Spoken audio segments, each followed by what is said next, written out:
Africatech. Africatech. Africatech. Africatech. Africatech. Africatech vous fait découvrir le potentiel du digital, l'évolution technologique et la croissance numérique du continent africain en un seul clic. Africatech. Africatech. L'émission qui s'intéresse à l'impact du numérique sur le continent africain. Africatech. Africatech. Africatech. Votre émission C'est sur Africa FM et africafm.com. Très chers auditeurs, bien le bonjour à vous, bienvenue une fois de plus dans Africatech. Africatech, c'est votre émission de technologie pour les Africains, par les Africains. Alors aujourd'hui, nous sommes au Gabon, nous parlons du Gabon. Le Gabon qui vient de poser une brique stratégique dans la construction de son tout premier data center national avec l'appui du groupe américain Sebastation et des géants comme Cisco, Citibank, Exim Bank. L'objectif, il est clair, affirmer sa souveraineté numérique, sécuriser les données sensibles et former une nouvelle génération de talents. Alors, avec nous pour cet épisode, les invités habituels, nos chroniqueurs, Lamine Mahamat du Cameroun. Bonjour Lamine. Bonjour Moïse, Inakoana, Africa Jambo à tous. Également Raja Dignas du Congo-Brazzaville. Bonjour Raja. Bonjour Moïse, bonjour tout le monde. Et pour terminer, l'invité un peu spécial puisqu'on parle de son pays aujourd'hui, le Gabon. Janicia Matondi, bonjour. Bonjour Moïse, bonjour à tous. Et Janicia, tu nous as d'ailleurs présenté une chronique qui va planter le décor de la discussion du jour, n'est-ce pas?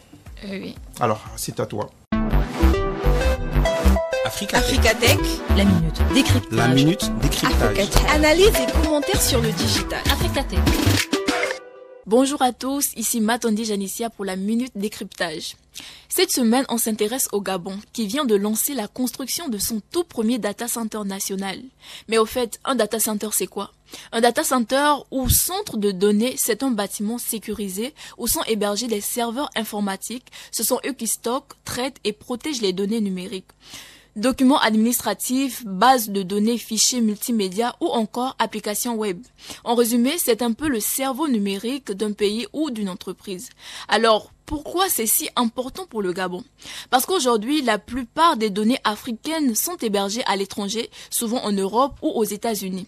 Résultat, une dépendance technologique, un manque de contrôle sur l'accès aux données et une cybersécurité affaiblie. Avec ce data center national, le Gabon veut reprendre la main. Il pourra héberger ses propres données gouvernementales et privées, sécuriser ses infrastructures numériques et réduire les coûts à la localisation du serveur à l'étranger. Mais ce n'est pas tout. Le projet a aussi une ambition sociale. Grâce à un partenariat avec le groupe américain Sebastation, 1000 jeunes Gabonais seront formés gratuitement au métier du numérique. Une opportunité concrète pour préparer la jeunesse aux emplois de demain. C'est donc un projet à double impact, technologiquement et humain, et peut-être un modèle pour d'autres pays africains. C'était Matondi Janicia pour la minute décryptage. Restez avec nous pour la suite sur Africatech. Africatech, le débat virtuel. Le débat virtuel. Un regard sur l'avenir du continent Africatech. Un regard sur l'avenir du continent africain. Africatech. Alors, très chers auditeurs, nous sommes de retour. Je suis de retour avec mes invités pour la dernière partie de notre émission, le débat virtuel. Alors, la thématique du débat d'aujourd'hui, c'est l'infrastructure numérique peut-elle garantir la souveraineté technologique? Donc, vous l'avez compris, nous parlons de souveraineté numérique au Gabon. C'est un choix très intéressant, c'est le moins qu'on puisse dire. Avec ce projet, le président de la République veut envoyer un signal fort. Le Gabon entre dans la cour des nations qui maîtrisent leur infrastructure numérique. Dans un continent qui est encore très dépendant technologiquement, le data center est-il, selon vous, un symbole de rupture? Janicia. Oui, pour moi, le data center, c'est vraiment un synonyme de rupture. Déjà, lorsqu'on sait que la majorité des données gouvernementales et d'autres entreprises, des données très importantes du pays sont conservées à l'extérieur du pays, c'est quelque chose de très dangereux déjà. Et le fait de mettre en place un data center au sein du pays va vraiment marquer cette rupture-là avec cette rupture de dépendance étrangère. Donc, le pays aura plus de contrôle sur ces données et cela va réduire, on va dire, les risques d'infraction, si je peux le dire ainsi. Très bien. Arja? Data center. Oui. C'est une bonne nouvelle. Mais en même temps, je me pose la question, est-ce que c'est aussi mauvais que ça que nos données soient à l'extérieur? Pourquoi? Parce que quand on voit certaines multinationales conservent leurs serveurs parfois dans la Méditerranée, dans des eaux profondes. C'est à l'extérieur de leur pays, mais aussi longtemps qu'ils ont le contrôle sur ça. Le Gabon vient de faire un pas très important. Parce qu'un data center, c'est comme un cerveau des données de tout un pays. Et ça, c'est à féliciter. Aujourd'hui, c'est le premier. J'espère bien voir le deuxième, le troisième, le quatrième, en fonction des capacités de stockage et du besoin du peuple gabonais. Donc, pour moi, c'est une œuvre à saluer et une initiative à encourager. Lamine? C'est vraiment salué. Et bon, ça a plusieurs impacts. Janice a parlé du symbole de rupture. Moi, je vais ajouter un impact géopolitique pour positionner Libreville ou le Gabon en Afrique centrale en tant que puissance de numérique. Et également, ça met en évidence le leadership du président également, car il va se poser en tant que garant de l'indépendance digitale de son pays. Très bien. Alors, certains pourraient voir un projet sans vision. Oui. Est-ce que selon vous, c'est quelque chose de réaliste ou vous pensez réellement que c'est un projet avec une vision? On parle quand même de formation après la création de ce data center Raja. Déjà, ils ont mis environ 1000 jeunes, je crois, qui devront être formés. Oui. Et ça, c'est extraordinaire. C'est vrai, le nombre, on peut avoir plus, parce que l'Afrique a besoin des ingénieurs. Quand on voit les chiffres, le nombre d'ingénieurs qui sont en Afrique et africains, les chiffres sont très, très faibles. Donc... Il y a Lamine qui vient de rappeler qu'ils sont pas beaucoup. Ils sont pas beaucoup. Donc, les ingénieurs ne sont pas nombreux. Et du coup, toute cette technologie-là, on a besoin des ingénieurs pour pouvoir, bien sûr, la maîtriser, la maintenir et la transmettre de génération en génération. Donc, c'est un projet qui est envisageable. Si les pays voisins comme le Congo, par exemple, le Congo-Brazzaville, ont pu le faire et en moyennant les mêmes ressources que le Gabon, donc c'est possible que le Gabon puisse le faire. C'est tout à fait vrai. Très bien. Toujours avec toi, Raja. Oui. Le partenariat avec Sébastien, donc cette entreprise de cybersécurité aux États-Unis, Cisco et d'autres acteurs internationaux, est-ce que c'est une bonne nouvelle, une mauvaise nouvelle pour l'autonomie numérique du pays? Puisque là, on veut parler de souveraineté numérique. Moi, je vais être sincère, je dirais que non. Je ne peux pas donner les actes de naissance de mes enfants à quelqu'un qui n'est pas de ma maison. Exactement. Ce n'est pas possible. C'est très fort. Oui, c'est clair et simple. Je pense que les Africains vont comprendre ce que je dis, mais voilà, c'est comme si je lui donne accès à toutes les données. Parce que qu'est-ce qui se passe? Il a le data center, il connaît tous les projets gouvernementaux sont stockés quelque part. Donc il a accès. Il peut dire que là c'est sécurisé, j'ai le code. Il connaît son appareil. Celui qui a conçu l'ordinateur, il connaît. Même si c'est éteint, il sait comment l'allumer pour avoir accès à tes informations. Donc que tu sois là ou pas, il peut savoir dans 10 ans. Ce qui s'est passé par exemple avec le siège de l'Union africaine. Nous avons appris la nouvelle que des milliers de données étaient transférées vers de l'autre côté. Alors c'est difficile de percevoir qu'on prône l'indépendance ou la souveraineté, mais on est encore dépendant indirectement. C'est ça le problème. Donc moi j'aurais aimé qu'ils soient partenaires dans un certain niveau, mais la plupart de la gestion soit donnée aux Gabonais eux-mêmes. Il y a un pays, je pense les États-Unis, lorsqu'ils ont construit leur ambassade, je crois, dans un pays que je me rappelle vers l'Afrique australe, vous allez voir dans leur stratégie de construction, jamais ils ne laissent un ouvrier commencer du début jusqu'à la fin le chantier.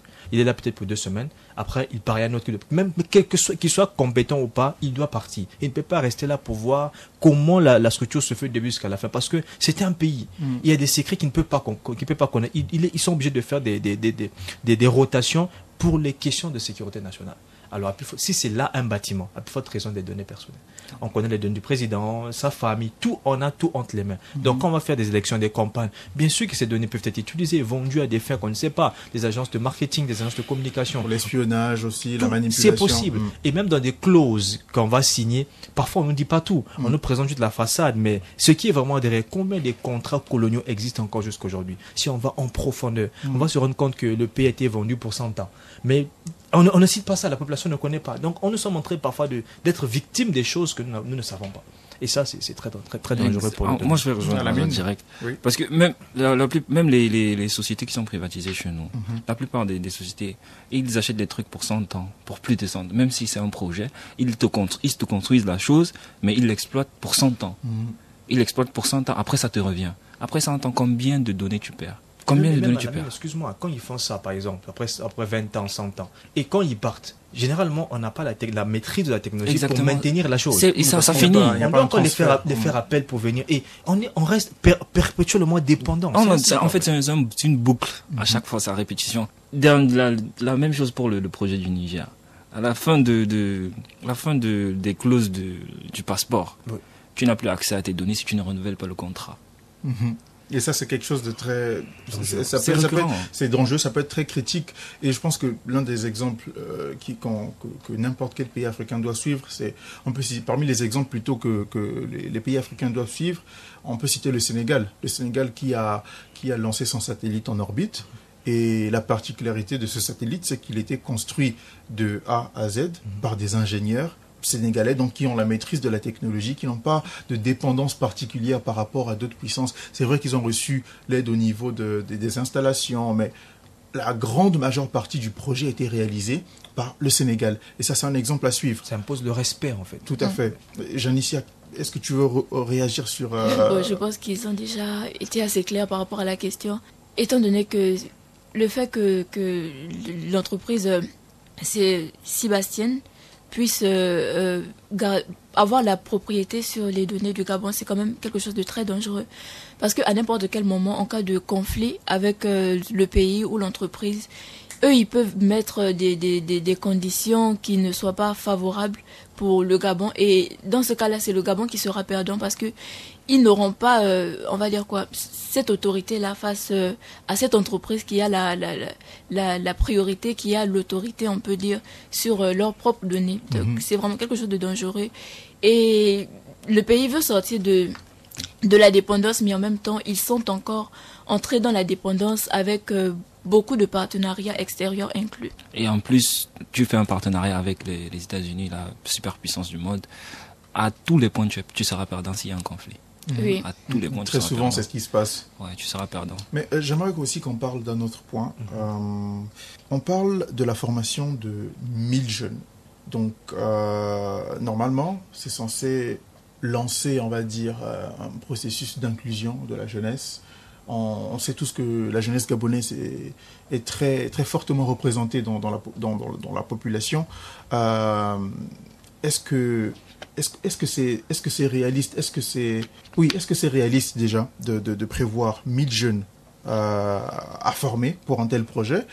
Est-ce que c'est sûr qu'ils auront un emploi, qu'ils seront employables, qu'ils seront directement inclus dans la société? Pourquoi je demande? Parce que très souvent, ce qui se passe en Afrique, c'est que le gouvernement va lancer des programmes de formation à très grande échelle. Mais après, les entreprises, pour les embaucher, elles sont pas créées. Il n'y a pas de suivi. Donc... Justement, moi, j'aimerais dire, par rapport à la question, c'est vrai, l'annonce de 1000 jeunes à former, c'est une belle annonce, c'est une grande annonce. Mais après, derrière cette annonce-là, est-ce que la formation qui sera donnée, combien de temps est-ce qu'elle durera? Est-ce que elle va s'étendre sur des mois? Est-ce qu'elle va s'étendre sur des basiques à donner? Ou est-ce que ça sera une formation vraiment où, au sortir de là, les jeunes Gabonais seront aptes à pouvoir aussi prendre part au métier du numérique au sein du pays? Et après, lorsque on parle de est-ce que ces jeunes-là seront employés, on va d'abord demander, est-ce que au sortir de ces formations, est-ce qu'il y aura des certificats vraiment qu'on peut reconnaître au sein des différentes entreprises? Donc, il faudrait vraiment que le pays puisse veiller à la qualité de la formation qui sera donnée à ces jeunes Gabonais-là, que ça ne soit pas juste une annonce grandiose, mais qu'après, au sortir de là, les 1000 jeunes, les 1000 personnes ne savent pratiquement rien faire à part connaître les basiques du numérique. Très bien, Alamine. Donc moi je trouve que ce sont des grands noms, ce sont des géants, Cisco, Sébastien. Ils ont de la bonne méthodologie, ce sont des experts de pointe partout. Je me dis la formation peut être de qualité, mais le problème qui peut se poser après, c'est l'employabilité de ces jeunes. Pourquoi limiter à 1000? Pourquoi pas plus? C'est vrai, en limitant à 1000, l'avantage c'est la sélectivité. Pour être sélectif, c'est pas tout le monde qui devrait avoir accès à ces promotions. Et moi je trouve 1000 est bien, mais bon, 1000 est bien. Pourquoi? Parce que c'est un petit nombre gérable pour les débuts du data center. Ils sauront faire évoluer le data center, l'utiliser à bon escient. Et ces 1000 qui vont suivre ces formations de Cisco et de Sébastien, moi je trouve qu'ils pourront optimiser le data center, l'utiliser à bon escient et tout. Mais le problème le problème qui se pose, c'est celui dont Moïse vient de parler. On a toujours tendance à voir ça pendant les projets. Ils garantissent des formations, ils forment les gens, mais après on les emploie pas, ils servent à rien. Et si on est intelligent, ces jeunes peuvent, si on est intelligent bien sûr, on peut utiliser ces connaissances pour créer des petites startups à côté. Moi, c'est la seule solution que je trouve à ce genre de Donc problème. promouvoir l'entrepreneuriat. Exactement. Raja? Vas-y. La question, elle est pertinente, vraiment pertinente. Et si je dois dire tout ce que je dois dire, je crois que le temps me serait insuffisant. Mais 1000 d'un côté, c'est bien. De l'autre côté aussi, pourquoi 1000? Et je ne sais pas de la qualité, c'est ce que je vais m'appuyer. La qualité, le nombre, par rapport à la quantité et la qualité, des fois, dans plusieurs sphères, la qualité emporte sur le nombre. Et ces jeunes-là qui vont être recrutés, c'est qui exactement? Est-ce qu'ils sont du profil? Ou bien ce sont juste, dès qu'il est jeune, il remplit certains critères, c'est suffisant. C'est pour ça que j'ai dit 1000 tout à l'heure, c'est un peu plus sélectif. Voilà, donc s'ils disent 1000, ils vont sélectionner. Là, je suis d'accord avec eux. Par exemple, quelqu'un qui a un master en informatique, il va faire une petite formation avec ses... Il va vite comprendre parce qu'il a des bases. Mais quelqu'un qui n'a jamais entendu parler d'un algorithme, qui ne sait même pas faire de la programmation, cette formation sera pour lui un niveau BAB. Donc l'entreprise ne va pas miser investir son argent sur quelqu'un qui ne va rien rapporter à l'entreprise. Donc pour moi, je vais revenir sur ce qu'Alamine a dit, d'être sélectif et de miser sur des personnes qui, on sait qu'elles ont les bases, et une fois qu'elles vont avoir cette formation, ça va encore faire plus une valeur ajoutée pour l'entreprise qui recrute, mais aussi pour le pays. Et bien évidemment, ces personnes qui sont formées doivent aussi, comme Alamine a dit, mettre en place des startups s'il y a des fonds pour ça, mais aussi penser à transmettre ce savoir. Généralement en Afrique, on a ce problème. On acquiert de la connaissance et on veut que tout le monde puisse nous vénérer. Lorsqu'on a un certain niveau, on nous acclame. Alors que non, la connaissance doit être accessible à tout le monde. Et l'éducation, c'est l'élite de la nation. S'il n'y a pas l'éducation accessible à tout le monde, l'éducation de qualité, regardez des pays comme la France, j'étais en train de réfléchir. On voit des pays, parfois comme en Europe, ils n'ont pas des richesses comme nous, mais ils ont misé sur le capital humain. Aujourd'hui, on part dans leurs établissements, on étudie, on apprend, mais quand on regarde, ils n'ont pas des richesses que nous avons. Mais quand même, ils sont très influents. Pourquoi? C'est le capital humain qui a fait toute la différence. Donc, ces 1000-là, qui sont formés comme il faut, ils peuvent faire la fierté du peuple gabonais, mais aussi la fierté de tout le continent africain. S'ils peuvent transmettre ce savoir de génération en génération, ce sera comme une course de relais et la technologie ira encore de l'avant. Comme l'Inde, par exemple, regardez, beaucoup des entreprises américaines travaillent avec des Indiens en freelance. Pourquoi? Parce qu'ils ont maîtrisé la technologie. Ils sont loin, mais ils décrochent des contrats en télétravail à distance avec des grandes multinationales parce qu'ils ont investi dans ce côté. Très bien. Alors moi je retiens le data center du Gabon représente, on va dire, une avancée technologique majeure, comme Janicia l'a dit, mais la souveraineté numérique ne se limite pas juste à l'infrastructure. Comme Raja, tu viens de le dire, elle se construit à long terme avec des choix cohérents, investir sur le capital humain, une stratégie d'éducation numérique forte et une vigilance permanente sur la protection des données. Alors, je pense qu'on va descendre vers la fin de notre émission avec un tour de table à la mine pour commencer. Moi, je vais m'attarder légèrement sur le programme de formation de ces 1000 potentiels jeunes pour la gestion du data center.